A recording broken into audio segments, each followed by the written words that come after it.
aadaa Oromoo keessatti ilmoon namaa kun uumama hundaaf bakka kenna, uumama hunda dhageeffata, uumama hunda sirnaan ilaalaa nagahaan jiraata jechuudha. Misooma inni jennu, diinagdee inni jennu kun kana keessaa baha, kana keessaa dhalataa jechuudha. Yoo uumamni hundi nagaa qabaatan kana gochuu beektaa seera raammoo raaratti jedhee raammoo ijaan mul'atuuf ijaan hin mul'anneefi seera tume. Seera mukaa mukonnoo jedhee seera bosonaa fi bineensa bosona keessa jiraatu, ka lafa keessa jiraatu dabalate. Seera dheedaareeraa jedhee yookiin seera maddaa margaa jedhee seera bishaanii fi waan bishaan keessa jiraatu kana hunda uumamaaf bakka waan kennuuf yoo kun hundi eegame misoomni jiraa jechuudha. Yoo kun hundi eegame diinagdeen jiraa jechuudha. Ilaalchi Oromoon diinagdeef qabu isa kana nama sadarkaadhaan qooduun hin jiru gadaa keessa, nama gartuudhaan ka adda qoodu kun gadaa Oromoo keessa hin jiru beektaa. Warra olaanaa, warra jiddugaleessa, warra gadaanaa gabaabaa dheeraan yookiin warra akkasii gosa gadaantuu gosa olaantuu jechuun hin jiru. Namooma irratti ijaarame gadaan kun. Namaa miti bineensa kaaniifuu jenne miti namooma irratti ijaarame waan ta'eef gadaa keessa wanni akkasii hin jiru jechuudha. Sirni burjaazii sirni akkasii kun gadaa Oromoo keessa aadaa Oromoo keessa hin jiru. Nama kamiiyyuu ta'e gosa kamiiyyuu ta'e biyya kamiiyyuu dhufe aadaaf duudhaa Oromoo kana barbaada jennaan lakkii ati gosa kanaa gosi kun gadaatti makamuu hin danda'u jedhee ofirraa hin deebisu. Sirriitti hubatamuu qaba.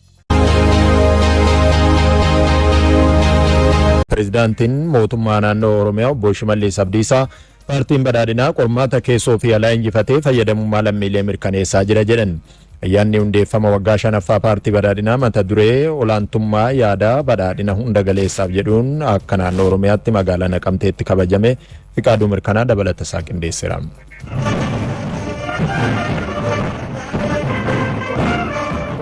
hundeeffamni paartii badhaadhinaa waggaa 5ffaa mata duree olaantummaa yaadaa badhaadhina hunda galeessaaf jedhuun sadarkaa naannoo Oromiyaatti magaalaa Naqamteetti marii paanaaliitiin kabajame. Marii kanarrattis pireezidaantii mootummaa naannoo Oromiyaa obbo Shimallis Abdiisaa, itti gaafatamaa waajjira paartii badhaadhinaa damee Oromiyaa obbo Kaffiyaaloo Tafarraa fi hooggantoonni naannoo fi federaalaa argamaniiru. Itti gaafatamaan waajjira paartii badhaadhinaa damee Oromiyaa obbo Kaffiyaaloo Tafarraa paartiin badhaadhinaa injifannoo hedduu galmeessaa badhaadhina uummataaf cimee hojjechaa jira jedhan. Baay'ina qormaatileen osoo hin gufatin abjuu fi fedhii diinotaatiiniif osoo harka hin kennin rakkoo gara carraatti waadaa gara gochaatti jijjiiraa imala waggoottan 5 darban milkaa'inoo siyaas-diinagdee hawaasummaa fi hariiroo alaatiin cimsaa biyya dhugoomsuu irratti argama. Imala paartii badhaadhinaa waggoottan 5 darban keessatti injifannoowwan argaman qormaatilee mudatanii fi biyya sabdaneessa ta'e ijaaruu keessatti hojiilee hojjetamaa jiran irratti barreeffamni marii ka'umsaaf ta'u waltajjiidhaaf dhiyaatee irratti mari'atameetiin jira. Qaamoleen hawaasaa maricha irratti hirmaatanis jijjiiramaan as gama diinagdee fi ijaarsa biyyaan hojii hojjetame irraa fayyadamoo ta'uu himuun rakkoowwan tures haala mootummaan itti hiikuudhaaf socho'aa jiru gaarii waan ta'eef cimeetti fuudha qaba jedhan. Paartiin badhaadhinaa paartolii kanaan duras ijaaramaa turan instituushinii guddaa tokko yoo ta'u paartiin kun paartii uumamaaf iddoo kennuudha jechuudha. Misoomni jalqabame galmaan ga'ee piroojektonni adda addaa dur dhagaa bu'uuraa kaa'uu bichaadha. Bara TPLF waggaa 27 nu burjaajesseen mootummaan jijjiiramaa garuu waggaa 5 keessatti wanta hin argamne wanta biyyarratti ajaa'iba otoo qormaata keessa jiru miixuu kana keessa dhaabbate jijjiirama akka biyyaatti akka biyyoolessaatti fide boonsaadha. Pireezidaantiin naannoo Oromiyaa obbo Shimallis Abdiisaa paartiin badhaadhinaa qormaata alaa fi keessoo injifachuun fayyadamummaa lammiilee mirkaneessaa jira jedhan. Sirna federaalawaa dhugaa biyya kana keessatti bu'uuressee naannolee haaraa 4 hundeessee mirga sabaaf sablammootaa kabachiisee naannolee keessatti kanaan dura jeneraalli irratti ramadamee koloneel irratti ramadamee kan asifachi godhamu duntaani naannoleen mirga guutuu qabaatanii heera mootummaatiin akka of bulchan godhee eenyummaan Oromummaa kan itti qaaneffamu duntaani kan itti kabajamu akka ta'u irreessi waggaa 150 awwaalame Finfinneetti deebi'ee hora irreechatti akka irreeffannu gochuudhaan muummee ministeerri keenya paartiin keenya kana raawwachuudhaan paartii sabdaneessa ta'uusaa gochaan agarsiise paartiin badhaadhinaa. Sabboonummaan gochaan mirkanaa'uu akka qabu paartiin badhaadhinaa imala isaa waggaa 5 keessattis qabatamaan mirkaneessee jira jedhan. Oromiyaatti nageenya waaressuun badhaadhina galmaan ga'uuf xiyyeeffannoon hojjetamaa jiraachuus kaasaniiru. Oromiyaa keessatti waggoottan darban qormaata hedduu keessa kan dabarre aarsaa hedduudha kan kaffalame gaaga'amni akka uumamu uummanni keenya nagaadhaan akka hin jiraanne shirriin xaxamne hin jiru. Mootummaan keenya mootummaan jijjiiramaa paartii keenyaan hoogganamu yeroo hunda karaa nagaatti ammas mootummaan keenya rakkoo amma jiru kana hunda karaa nagaatti fiiguu barbaada. Walitti bu'iinsa naannoo keenya keessa jiru humna hidhatee socho'u faana. Keessattuu uummanni keenya irra deddeebi'ee waamicha dhiyeesseen mootummaan keenyas sana cinaa hiriiree hojii hojjechaa jiruun yeroo darbe keessatti qaama hidhatee socho'u keessa namni kumaatamaan lakkaa'amu karaa nagaa filatee karaa nagaatiin galee jiru. Sanaaf maqaa uummata keenyatiin galatoomaa ulfaadha jechuun hin barbaada. Ammas mootummaan keenya kallattii adda addaatiin karaa nagaatiin namni akka galu qe'ee Oromootti nagaan akka deebi'u gochuudhaaf cimina addaatiin hojjechaa jira. Ijaaramaan haa ta'u, dhuunfaadhaan haa ta'u, karaa hundaanuu nagaan akka bu'u gochuudhaaf akkuma kaleessaa hojjechaa jira kana cimsinee itti fufu.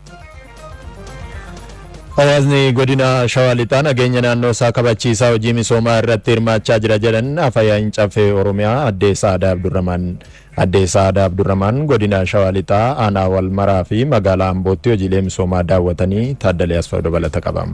Guyyaan ayyaana sabaaf sablammootaa akka naannoo Oromiyaatti sadaasa 22 bara 2017 magaalaa Ambootti kabajamuu sababeeffachuun afayyaa'in caffee Oromiyaa Aadde Sa'aadaa Abdurramaan godina Shawaa Lixaatti oomisha kilaastara garbuu Nooraan aanaa Walmaraa ganda Haroo Bokiitti hektaara 850 irratti misoome jallisii qamadii bunaa laga Hawaash irratti misoomee fi magaalaa Ambootti hojiilee misoomaa garaagaraa daawwataniiru. Qonnaan bultoonni aanaa Walmaraa ganda Haroo Bokii oomisha kilaastara garbuu irratti bobba'anii hojjetan miidhaa rakkoo dhangaggaa'ummaa biyyeetiin kanaan dura nurra gahaa ture wayita ammaa furamuun oomisha garbuu irratti misoomsinee bu'aa gaarii sirraa argachaa jirraa jedhan. Shamaan kanarree yookaan immoo garbuu baallamii an jedhamu garbuun aadaa tokko hin jira. Isallee akka gaariitti baasaan turre jechuudha. Hektaara irraa yaa xiqqaatuti midhaan sun kumtaala odoon taane madaabaraadhaan jaacaalaan hin galle asirraa argamaa ture jechuudha. Garuu bara kana keessa hojjettoota dirree misoomaa ganda keenyatii fi waajjira qonnaa aanaa keenyaatti walii gallee lafa kana qorachiifne nooraa kana fayyadamnee too midhaan callaa sirratti argameera jechuudha. Laga Hawaash kanaan dura ganna guutee qe'ee keenya irraa nu buqqisaa ture yeroo ammaa kana deeggarsa mootummaan nuuf taasiseen kilaasteraan gurmaa'uun qamadii irratti misoomsaa jirra kan jedhan ammoo qonnaan bultoota aanaa Walmaraa ganda gabaa kamisaati. Tajaajila tokko illee uumaan kennu kanaaf hundu akkanumatti ba'aa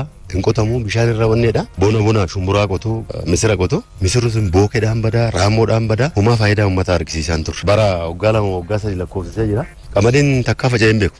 Orofa kana. Akka barriin gaddaarra barana bishaan aqxaachaa biraatiis karaa laga hoolota ol dhufee raawwatee kaleecha naannee dhufe bishaan as seenaa jira. Mootummaanis immoo duraan nadaajin nu miidhaa jiru amma elektiriika galchee amma haala gaariidhaan fayyadamuutti deemaa jirra jechaadha.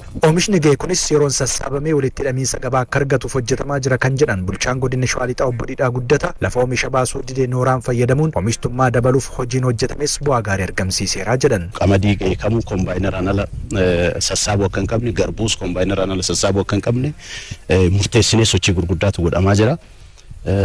Lafumaan irratti argamnu kana kombaayineraan haammamuudhaaf waliigalteen warra kombaayineraa dhiyeessan waliin mallattaa'ee oomishni isaa wal fakkaatee akka guutuu qofa kan eegamaa jiru waan ta'eef baay'ee rakkoon hin jiru.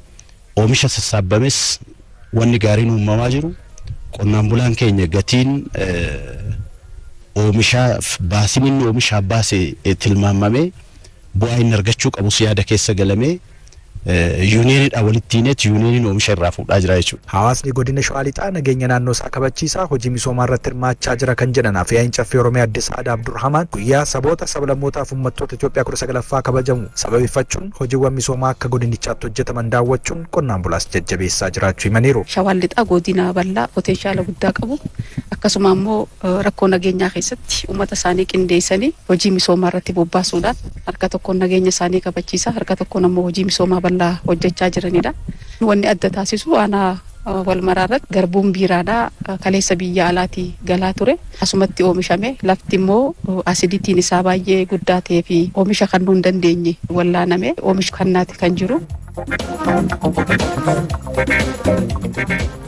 Bakka haqni hin jirre bakka dhugaan hin jirre qaroominni hin jiru. Namni sammuun isaa gidiraan guutame qaroo ta'uu hin danda'u. Ofillee fayyadu biyyallee fayyadu jedhamee amanama. Wanni qaroominni kan argamu sammuu dhugaa sammuu qulqulluu keessaa qaroominni ba'a. Beekumsi ba'a. Beekumsi madda. Bakka haqni hin jirre bareedummaan hin jiru jaanna. Bakka haqni hin jiraanne jagnummaan hin jiru jaanna. Namni kan ofitti amantummaa qabaatu kan jagna ta'ee waan tokkotti xiyyeeffatee hojjetu kan kaayyoo dhaabbateefillee of kennuu danda'u. Sammuu qulqulluu fi bakka haqni jirtu ofitti amantummaan jijjiirama jedhee amanama. Bakka haqni jirtu tokkummaan jijjiira jedhee amanama. Kanaafuu tokkummaa kan arbisu maal? Wal amantii dhabuu, wal sobuu, wal shakkuu, sammuun dharaan guutame dhugaa sin argu, rakkina sin argu, fala sin argu. Kanaaf bakka haqni hin jirre bakka dhugaan hin jirre qaroominni hin jiru. Namni sammuun isaa gidiraan guutame qaroo ta'uu hin danda'u.